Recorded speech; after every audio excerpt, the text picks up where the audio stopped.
안녕하세요. 알파맘 아이리스입니다. 자, 이번 영상은 덮어놓고 믿으면 낭패를 당한다. 2탄입니다. 자, 아까 영상에 이어서 덮어놓고 믿으면 낭패를 당한다. 2탄. 자, 어, 보통 이제 엄마들이 이런 일을 많이 겪게 되는 일들이 있는데요. 저도 아이를 키워본 입장이고, 또 주부 입장에서 참 이렇게 이런 일들이 많은 것 같습니다. 예전에 아나키라고 이제 아나키 카페 그 사건이 있었죠.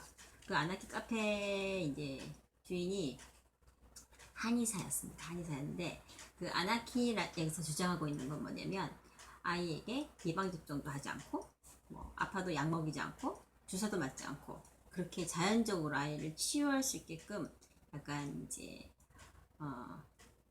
그런 방법들로 이제 아이가 안 아프게끔 키운다.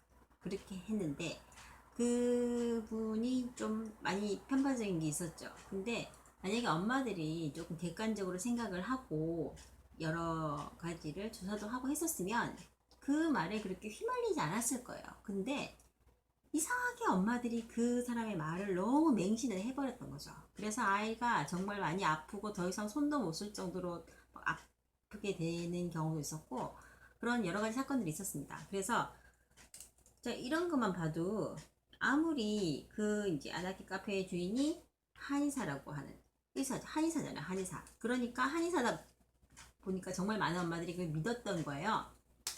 그러니까 어떤 주장을 하는 사람이 의사건 교수건 뭐 선생님이건 누구든 간에 정말 그 말을 덮어놓고 믿었던 결과가 이런 결과가 생기는 거죠. 그러니까 이제는 누구든 덮어놓고 믿으면 안 되는 세상입니다. 네. 그래서 지금 아나키 카페에도 그런 게 있었고 또 그리고 뭐 이런 거 있잖아요. 뭐 연예인하고 연예인한테 성폭행을 당했다. 뭐 이런 그런 사건들 같은 것도 그렇죠. 그 사람이 정말 믿을만한 연예인이었겠죠. 그리고 믿을만 하다 보니까 뭐 따라갔었는 거고 같이 술 마시고 뭐 이러다 보니까 성폭행을 당하는 경우도 생기는 거예요. 그러니까 이게 굳이 연예인이 아니더라도 연인 사이나 이럴 때도 조심을 해야 돼요. 뭐 혼인 빙자 가는 사건이라든가 뭐 그런 것들도 다 그렇죠. 그러니까 조금 이성적으로 생각을 해 봐야 되는 거예요. 이 사람은 믿을 만한 사람이다. 뭐 그렇게 해서 뭐 그런 것들 그냥 덮어놓고 믿으면 안 된다는 겁니다. 조금 이성적으로 생각을 해야 되죠. 제가 아는 어떤 지인이 몇 년 전에 한참 되셨는 것 같네요. 지금 생각해보니까 20년 넘은 것 같네요. 예, 대형 마트에서 이제 밥 먹으러 갔는 거예요. 가서 푸드코트에 앉아가지고 이게 대기를 하고 있다가 이제 본인 순서가 온 거예요. 그래서 이제 음식을 가지러 가야 되는데 또 사람이 많다 보니까 그 자리를 맡아야 되잖아요. 그래서 어떻게 했냐면 본인의 지갑을 거기 딱 놔두고 앞에 앉아 있는 사람이 누구였냐면 애기 아빠였던 거예요. 애기 아빠니까 믿을만 하잖아요. 그러니까 아기를 키우고 있는 아빠니까. 그래서 여기 지갑 좀 맡아주세요 하고 이제 음식을 가지러 갔다가 온 거예요. 그리고 이제 그냥 그렇게 밥 먹고 뭐 이렇게 지났는데 며칠 뒤에 어느 신용카드에서 청구서가 나왔습니다. 자기는 가지도 않았던 지방에서 낚시용품이 90만원치가 결제가 된 거예요. 알고 봤더니 그때 그 마트에서 자기가 지갑을 놔두고 간 사이에 그 애기 아빠라는 사람이 그 사람 지갑에서 신용카드를 뺐다는 거죠. 그리고 더 웃긴 거는 그 신용카드와 같은 신용카드, 그러니까 뭐 BC카드 같으면 그 BC카드 다른 BC카드를 거기다 집어넣었던 거예요. 그리고 그 제가 알던 지인은 지갑에 그 BC카드 꽂혀 있으니까 꺼내보지도 않고 그냥 있구나라고 생각을 한 거죠. 그래서 그 BC카드를 꺼내보니까 소유자가 딴 사람인 거예요. 자기 게 아니고. 그래서 이제 그 사람한테 물었더니 그 사람도 그 BC카드를 분실했다는 거죠. 그러니까 그런 상황들이 생기는 거예요. 그러니까 저는 요즘에 그래서 이제 그 사람도 이제 신용카드 이제 분실 사건이 생겼잖아요. 그래가지고 그쪽 이제 신용카드 회사에 연락을 하니까 그쪽에서는 완전히 나몰라라죠. 뭐냐? 원래 신용카드를 만들 때 이렇게 얘기합니다. 분실 사건이 생겼을 때 뭐 분실된 지 전 15일부터 뭐 이렇게 뭐 보상을 해준다느니 뭐 어쩌고 그런 말이 있는데, 근데 막상 사건이 생기니까 어떻게 얘기를 하냐면, 그거 네가 쓴 거 아니냐, 네가 써놓고 왜 나한테 분실해서 뭐 사건이 생겼다 그렇게 얘기를 하느냐, 이렇게 이제 카드사에서는 그렇게 나온다는 거예요. 그러니까 정말 어이가 없겠지만 어쨌든 본인이 자기 물건을 제대로 관수하지 못했던 책임이 있는 겁니다. 그래서 제 아는 지인은 고스란히 90만 원을 날렸죠. 네. 그게 90만 원에서 멈췄기 망정이지, 만약에 정말 그 사람이 더 썼으면 엄청 많이 뻔 썼습니다. 그래서 저는 요즘 느끼는 게, 카페 같은 데 보면은 이제 카공족들 있잖아요. 카페에서 공부하시는 분들. 뭐 공부를 진짜 하는지는 잘 모르겠지만 어쨌든 노트북 갖다 놓고 있는 분들이 계시는데, 가끔 이제 그분들이 화장실을 가거나 할 때 그 자리에 자기 핸드폰, 그러니까 스마트폰과 노트북과 모든 걸 그대로 놔두고 갑니다. 물론 우리나라 카페에서는 그렇게 놔두고 가도 안 잊어버리니까 좀 그렇게 하겠죠. 근데 언젠가는 잊어버릴 수도 있는 거잖아요. 그리고 그 카페에 꼭 한국 사람만 있으란 법 있나요? 뭐 다른 나라, 특히 유럽 같은 경우는 그냥 밥 먹을 때, 식사할 때 옆에 스마트폰을 놔두지도 못해요.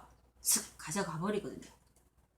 파리나 이런 데 보면 정말 소매치기 너무너무 많고, 지금 우리나라 사람들이 우리나라에서 너무 안전불감증이 있는 게 아닐까 싶을 정도로 너무 그냥 이렇게 비싼 뭐 노트북이라든지 스마트폰 이런 것들을 막 아무 데나 놔두는 것 같아요.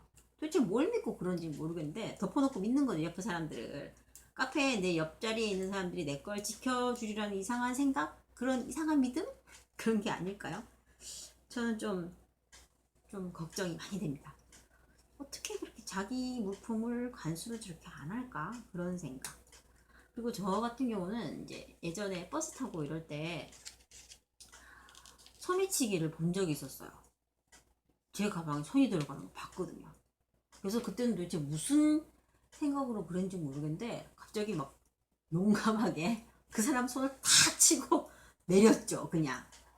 네, 옆에 이렇게 메고 있었는데 이렇게 내리려고 이제 버스 뒷문에 딱 서 있었는데 그 제 핸드백 속으로 손이 쏙 들어가는 거예요. 저는 분명히 지퍼를 잠궜는데, 근데 그 사람이 싹 열고 이제 손을 넣은 거죠. 오, 아주 섬뜩했었어요. 그래서 저는 이렇게 백팩을 매든 뭐 가방을 매든 하여튼 대중교통을 이용하면 뭐 버스를 타든 지하철을 타든 항상 수시로 가방을 봐요. 지퍼가 열려있나, 누가 찢지 않았는가. 그러니까 가만히 서서 안 가죠. 슬슬 이렇게 뭐가 한 번씩 흔듭니다. 이렇게 뒤에서 내 가방 흔들지 말라는 식으로 약간. 근데 요즘 보면 아예 가방 문을 열어놓고 타는 여성분들 되게 많아요. 도대체 뭘 믿고 그런지 정말 모르겠어요. 그리고 뭐 이렇게 뒷주머니 같은데 그냥 스마트폰 끼고 이렇게 꽂고 그냥 타시는 분들 되게 많거든요. 누가 쑥 빼가면 어떡할 건지 너무 이렇게 사람을 너무 믿는 것 같아요. 그리고 뭐 참 우리나라 사람들은 참 잘 믿어요. 잘 믿어. 또 뭐 사이비 종교 같은데 빠지는 것도 그렇죠. 아니 그 사이비 종교가 뭐 지금 최근에 드라마도 뭐 구해줘 같은데도 그렇겠지만, 예, 여러 사람들이 그거를 이렇게 믿고 따르면 그냥 아무 의심 없이 그냥 같이 믿는 것 같아요. 그러다 보니까 사이비 종교도 빠지게 되고 그러는 것 같죠. 그리고 굳이 사이비까지는 아니더라도 사람들이 사기를 당하고 이러는 것도 다 이렇게 생판 모르는 사람한테 사기를 당하는 게 아니거든요. 어느 정도 알고 하니까 그 사람이 뭔가를 투자하라고 하고 막 그러다 보니까는 또 들어보니까 솔깃한 거예요. 그래서 이렇게 투자를 하고 돈 띄고 요즘 뭐 연예인들 부모님들이 비투 뭐 이런 사건들 되게 많잖아요. 아니 그러니까 그 사람이 누구 엄마인데, 그 사람이 엄마는 엄마지만 왜 그 사람이 엄마라는 이유만으로 돈을 빌려주고 돈을 띄고 그러는 걸까요? 그러니까 그러면 안 되는 거죠. 누가 엄마라고 왜 돈을 빌려줘요? 웬만하면 돈은 빌려주지 마세요. 빌려주지 마시고 그 사람이 정말 돈이 필요하면 은행 가서 빌리라고 하세요. 네, 그게 제일 좋은 것 같아요. 그리고 또 뭐 강의 같은 걸 들으면 이제 강연자가 뭘 이렇게 해라 저렇게 해라 이렇게 얘기를 하는데, 그것도 어느 정도 걸을 건 걸러야 돼요. 그러니까 그 강연자의 말이 100% 맞는 게 아닙니다. 그런데 이상하게 사람들은 그 강연자의 말을 너무 100% 믿는 경향이 있어요. 따지지도 않고 묻지도 않고. 그러니까 왜 그런 걸까요? 어느 정도 교육도 받았고 이렇게 생각이 있어야 되는데 우리나라 사람들은 좀 이렇게 개인적으로 자기 주장이라든가 생각을 좀 덜 하는 것 같아요. 그래서 뭐 그 강연자가 뭐 애를 이렇게 키워라 하면 그냥 덮어놓고 그렇게 키우는 거예요. 예를 들면 스마트폰 같은 경우도 스마트폰 사용을 하지 말아야 된다. 절대로 아이한테 폰을 주면 안 된다. 이렇게 주장하는 사람이 있어요. 그 사람이 이제 권장희 소장님이라고 있거든요.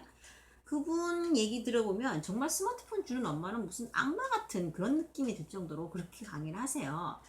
그리고 또 아이에게 아예 폰을 너무 안 주고 하면 이거는 아이가 뒤처진다. 요즘 4차 산업혁명 시대 아니냐. 요즘 스마트폰이 걸어다니는 자기 백과사전과 같은 건데 아이의 호기심을 자극하는 그런 거를 전혀 안 접하면 되겠느냐. 아이가 뒤처진다. 이렇게 얘기하는 분이 최재분 교수님이 계세요. 그러니까 그 최재분 교수의 그 강연을 들은 사람은 너무 그쪽으로만 믿어서 아이가 정말 어린데 유모차를 타고 다니는 막 2~3살짜리 아기한테도 아이가 칭얼거리면 스마트폰 엄마가 던져주게 됩니다. 그거는 그러면 안 되는 거죠.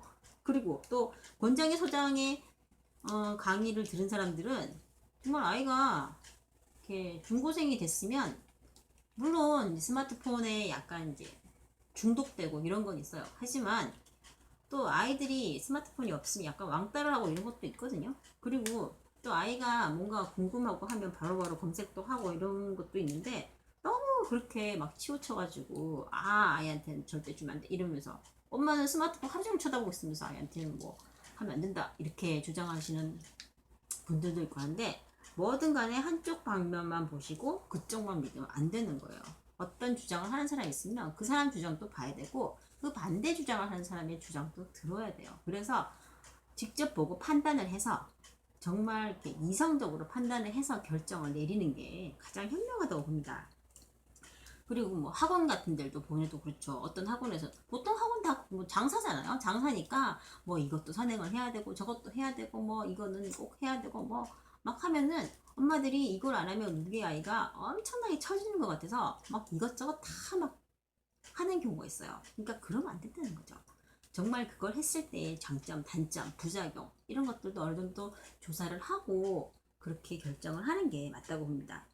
또 예를 들면 또뭐 대기업이나 이런 기업에서 열심히 근무하시다가 이제 나이가 드셔서 은퇴를 하셨어요.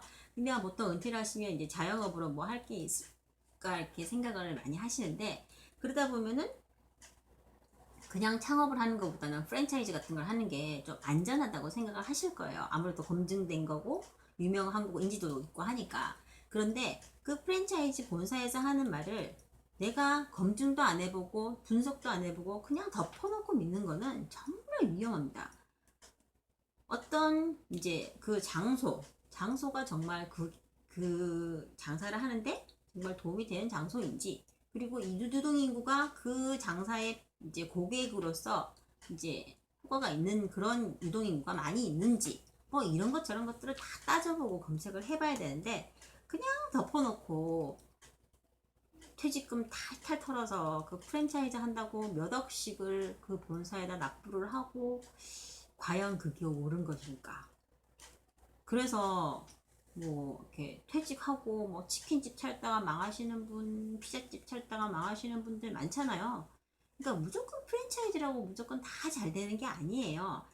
예를 들어서 뭐 커피 전문점 같은 경우도 정말 최근 몇 년 사이에 정말 많은 프랜차이즈들이 생겼다가 사라지고 하거든요. 그러니까 무조건 프랜차이즈라고 믿고 그러면 안 됩니다. 어느 정도는 걸러야 돼요. 그러니까 좀 이렇게 옆집 엄마가 한다고 해서 무조건 우리 아이를 그걸 시키고 뭐 뒷집 엄마가 그렇게 한다고 해서 뭐 그렇게 하고 그런 것도 안 되고 또 어떤 선생님이 뭐 이렇게 얘기했다고 해서 그렇게 무조건 따라가고 그 선생님이 우리 아이의 인생을 평생 책임져 주는 게 절대 아닙니다. 그러니까는 그나마 아이랑 가장 오래 있는 게 바로 엄마 아빠인데 부모님이 조금 객관적으로 생각을 하시고 좀 분석도 하시고 연구도 하시고 그렇게 해서 하는 게 맞는 것 같아요. 그래서 정말 이렇게 요즘 살아가는 요즘 시대에 아무리 저명한 인사, 아무리 뭐 유명한 교수, 어떤 선생님, 의사 누가 말했다고 해서 그 말에 그냥 훅 하고 넘어가는 거는 정말 바람직하지 못합니다. 네, 요즘은 이제 뉴스, 신문 이런 것도 대놓고 믿으면 안 돼요. 어느 정도 걸을 건 걸러야 되고 내가 정말 그쵸, 팩트 체크를 해봐야 되죠. 네, 그렇게 하는 아주 스마트한 여러분들이 되시기를 바라겠습니다. 자, 오늘 영상 여기서 마치겠습니다.